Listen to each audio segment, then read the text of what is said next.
He said it on a Tuesday evening. Not after an argument. Not because I had done something wrong. Not even during a memorable moment. Just a very ordinary Tuesday night. I was sitting on the bed folding clothes. He was leaning against the headboard scrolling on his phone. The room was so quiet I could hear the fabric brushing against itself. Then he looked up. Tilted his head slightly. The way someone looks at something they've grown too used to. And he said, "Honestly, I think I only chose you. Temporarily." He said my name after that. Softly, like he was commenting on the weather. I didn't drop the shirt in my hands. I didn't react right away. I just smoothed out the wrinkles on the fabric over my knees. Slowly, carefully. As if that was the only thing that mattered in that moment. And maybe it was. Because some words don't shatter everything instantly. They just create a tiny crack, right where you still believe things are whole. And only after a while do you realize. Everything had already begun to change from that very moment. I didn't cry. That was probably what he expected. A reaction big enough to prove his words carried weight. That they could shake me.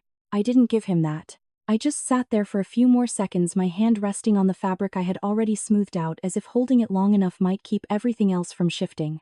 Then I asked, "Can you explain what you mean?" My voice was steady.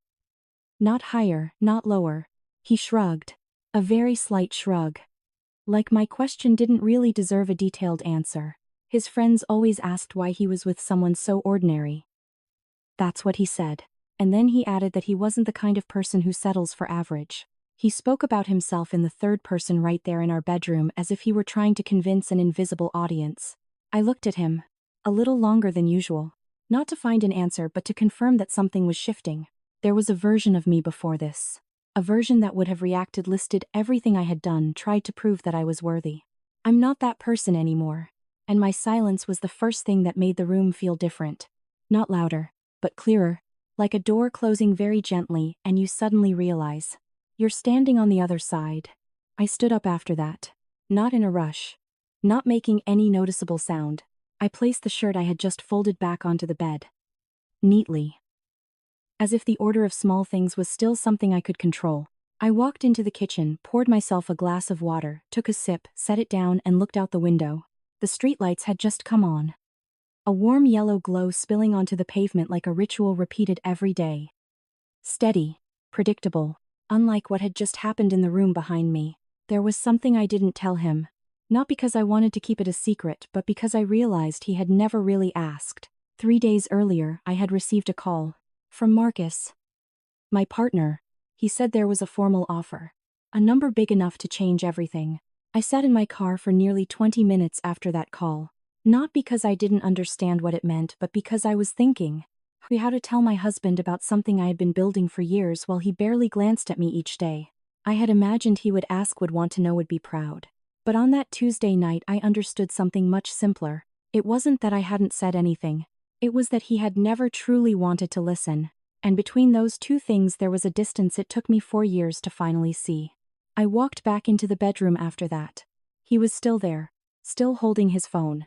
As if nothing had really changed. And maybe for him nothing had. Because the things that change usually begin quietly and not everyone notices. I looked around the room. The wardrobe. The bed. The lamp I had spent so long choosing just to get the light right. One by one. Everything was familiar. And suddenly I realized. Too many things in this life had been arranged in ways that made him more comfortable. I had done it so naturally. Shifting my work schedule. Softening my successes when I talked about them. Answering for him in conversations he wasn't prepared for. Laughing to fill the silences he left behind. I used to think that was how a relationship worked. One person steps forward, one steps back to keep things balanced. But that balance was never really balance. It was just one person slowly becoming smaller while the other didn't even notice. I stood there for a moment longer, saying nothing, needing to say nothing. Because once you see something clearly you can't return to the way you understood it before. If you've ever been in a room like that, a moment so quiet yet it changes everything. Stay there a little longer. Because this story didn't really begin with what he said, but with everything I had stayed silent about for far too long. For a long time I believed making myself smaller was a form of care. That if I spoke a little less, stood out a little less, he would feel lighter. Able to breathe more easily. I didn't call it sacrifice. I called it cooperation. It sounded more reasonable, easier to accept. The mornings I woke up earlier to finish my work before his day began. The calls I rescheduled because his plans changed. The numbers I never mentioned. The contracts I signed without going into detail. It all happened quietly, as if none of it mattered enough to bring into our shared conversations. The groundwork grew that way. Not loudly, not asking to be seen, just needing to be done right. One project at a time. One client at a time. Small decisions assembling into something solid. I wasn't hiding anything. I just didn't emphasize it. And he never asked. That created a very convenient space, where the truth could exist without being seen. I lived in that space long enough that I started to believe. Maybe I really was as small as he seemed to think.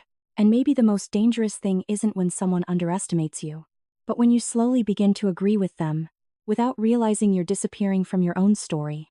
And then everything continued like that, for longer than I ever expected. He talked about his plans, his next steps, the opportunities ahead.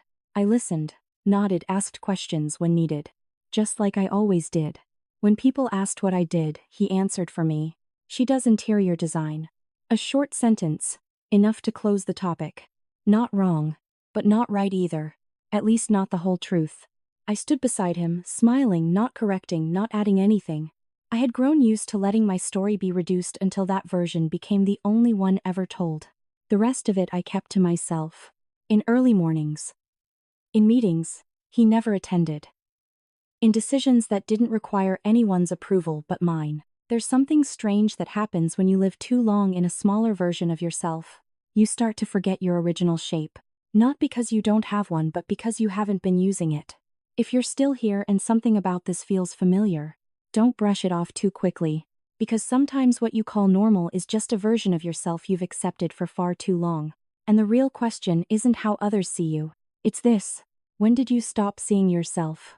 After that Tuesday night, nothing changed immediately. There was no big conversation, no sudden decisions, just a very small shift. But this time I was the one who felt it most clearly. The next morning I called my accountant. Asked them to review everything from the past 4 years. Every expense. Every transfer. Every number I had never thought to revisit before. Not to prove anything to anyone, but to know exactly where I stood. I scheduled a meeting with Denise, my lawyer, the one who had helped me build the first foundations of my work. I told her about the situation. No embellishing. No softening. She listened. Laid out possibilities. What needed to be prepared. Calmly. Clearly. For the first time in a long while the ground beneath me didn't feel uncertain. And then there was something else. Smaller but more important. I stopped. Not stopping everything. Just stopping the shrinking. I no longer rearranged my schedule around his. Didn't answer for him. Didn't downplay what I was building. I didn't announce it.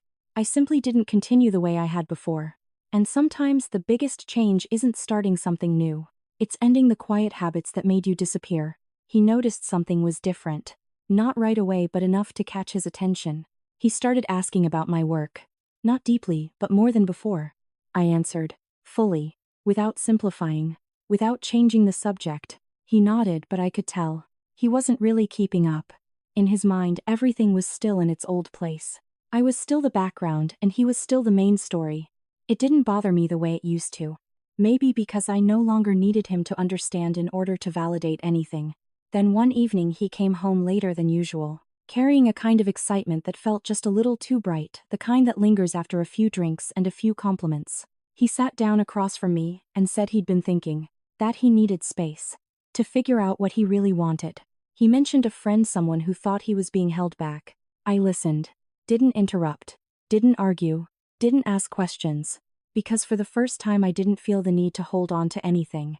Okay, I said, that was all. And in that moment I think he realized something was slipping out of his hands.